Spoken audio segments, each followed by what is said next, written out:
చాలా సంవత్సరాల క్రితం రెండు పక్షులు మాట్లాడుకుంటూ ఉన్నాయట. ఎందుకని ఈ మనుషులు ఏదో పోగొట్టుకున్నట్టుగా బాధగా ఉంటారు, వాళ్ళ జీవితంలో నిజమైనటువంటి సంతోషమే కనపడటం లేదు అని. ఒక పక్షి మరో పక్షితో మాట్లాడుతూ అంటూ ఉందట, దేవుడు దేవుడు అని ఎప్పుడూ అంటానే ఉంటారు, కానీ వాళ్ళు దేవుని మీద ఆధారపడరు.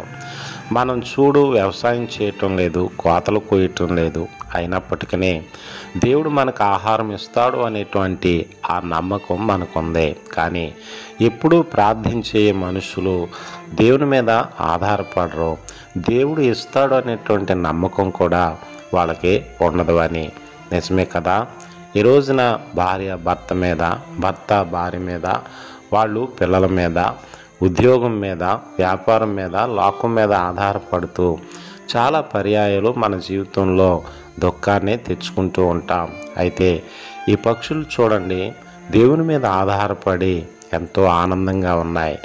నిజమే, మనసు లేనటువంటి ఆ పక్షులు, లోకంలో ఎన్నిక లేనటువంటి పక్షులకే దేవుడు అంత ప్రాధాన్యత ఇచ్చి అన్నీ సమకూరుస్తూ ఉన్నప్పుడు, ఆయన స్వరూపాన చేయబడ్డ నీ జీవితంలో ఉన్నటువంటి నీ అవసరాలని, నీ బాధల్ని ఆయన తీర్చలేడా?